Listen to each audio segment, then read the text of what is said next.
Besi berkarat dari tukang las, besi dirangkai berpasang-pasangan. Jangan jadi insan pemalas, karena hidup butuh perjuangan. Shalom, Sampurasun.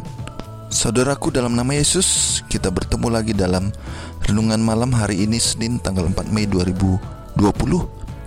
Kiranya saudaraku semua selalu dalam keadaan sehat, penuh sukacita dan memuliakan Tuhan.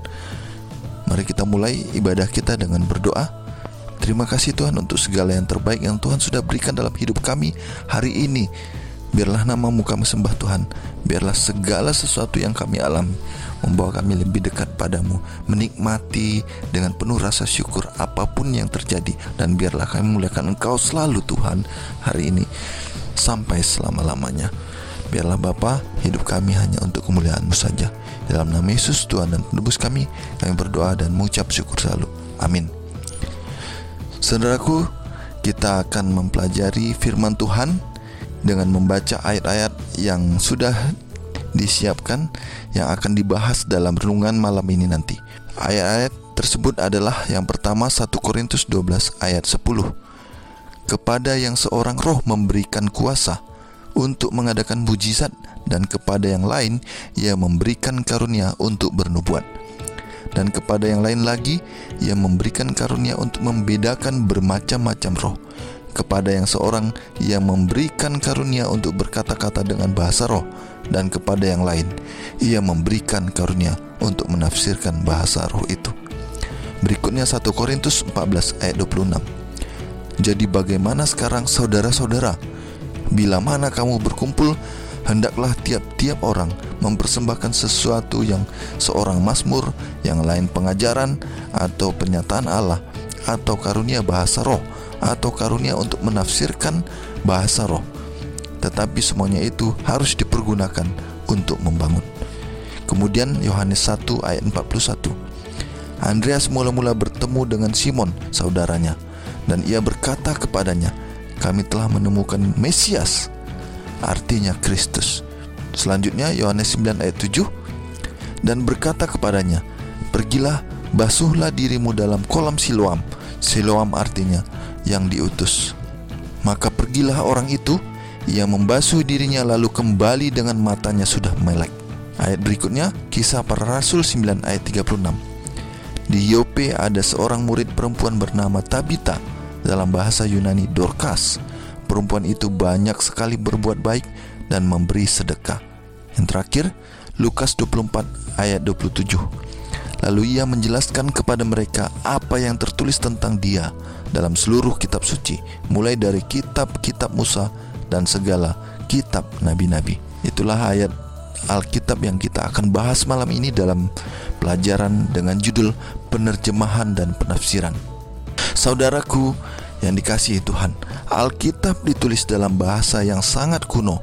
Perjanjian Lama sebagian besar ditulis dalam bahasa Ibrani dengan beberapa bagian dalam bahasa Aram, sedangkan Perjanjian Baru ditulis dalam bahasa Yunani Koine. Mayoritas populasi dunia saat ini tidak membaca dan berbicara bahasa-bahasa kuno itu. Karena itu Alkitab harus diterjemahkan ke dalam berbagai bahasa modern. Tetapi seperti yang diketahui oleh para penerjemah yang baik, setiap terjemahan selalu melibatkan semacam penafsiran. Beberapa kata dalam satu bahasa tidak memiliki padanan yang persis sama dalam bahasa lain. Seni dan keterampilan menerjemahkan dan kemudian menafsirkannya dengan saksama disebut hermeneutika.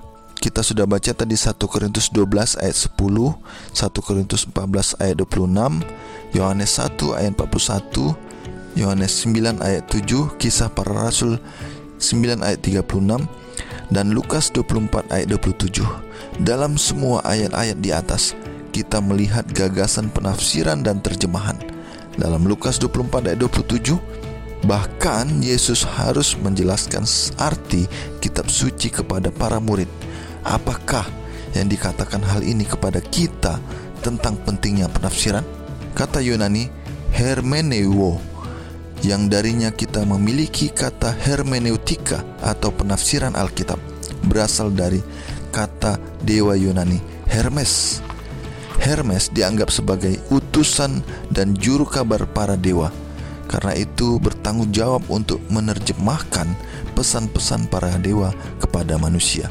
Poin penting bagi kita dalam hermeneutika adalah bahwa kecuali kita membaca bahasa aslinya, satu-satunya jalan masuk bagi kita kepada teks adalah melalui terjemahan. Untungnya, banyak terjemahan melakukan pekerjaannya dengan baik dalam menyampaikan arti yang penting. Kita tidak perlu mengetahui bahasa aslinya untuk dapat memahami kebenaran penting yang dinyatakan dalam Alkitab. Walaupun memiliki pengetahuan akan bahasa tersebut bisa bermanfaat. Namun, bahkan terhadap terjemahan yang baik pun, penafsiran teks yang tepat tetap penting. Seperti yang kita lihat dalam Lukas 24 ayat 27. Itulah tujuan utama hermeneutika, untuk menyampaikan secara akurat arti dari ayat-ayat Alkitab dan membantu kita mengetahui bagaimana menerapkannya dengan benar dalam kehidupan kita sekarang ini. Seperti yang ditunjukkan oleh ayat dalam kitab Lukas di atas, Yesus melakukan ini untuk para pengikutnya. Bayangkan seperti apa rasanya Yesus sendiri yang menafsirkan ayat-ayat Alkitab untuk Anda. Umat yang dikasihi Tuhan, banyak orang memiliki akses ke dalam berbagai terjemahan, tetapi banyak juga yang tidak. Apapun terjemahan yang Anda miliki, mengapakah penting untuk selalu berdoa ketika mempelajari firman Tuhan dan berusaha untuk mematuhi ajarannya? Benar sekali, apalagi di zaman teknologi maju sekarang ini, di mana banyak sekali terjemahan yang bisa kita baca dalam website secara online. Tetapi sangat penting bagi kita untuk tetap berdoa ketika kita mau mempelajari firman Tuhan. Jangan sampai penafsiran-penafsiran atau apapun terjemahan-terjemahan yang dilakukan atau dihasilkan oleh para penterjemah, kita bisa tafsirkan dengan salah. Biarlah kita tetap dalam bimbingan Roh Kudus dan membiarkan firman Allah yang tertulis itu memberikan pencerahan bagi kita. Sangat penting bagi kita untuk tetap berada pada koridor hanya Allah saja yang memberi penerangan. Biarlah nama Tuhan dimuliakan. Kita sama-sama berdoa.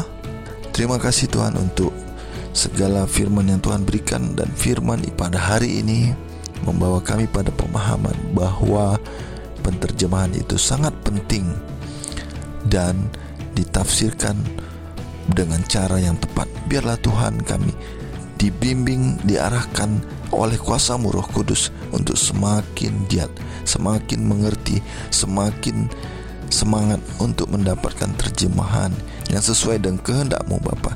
Jadilah kasih karunia-Mu dalam hidup kami. Inilah doa dan permohonan kami Tuhan. Biarlah Engkau melayakkan kami selalu dalam segala kondisi untuk memuliakan Engkau dan kehendak-Mu yang terjadi dalam hidup kami. Di dalam nama Yesus Tuhan dan Penebus kami berdoa dan mengucap syukur. Amin. Terasa gatal, langsung digaruk. Setelah digaruk, gatal berkurang. Saat insan sedang terpuruk, jangan menyerah, tetap berjuang. Ahoy, Horas!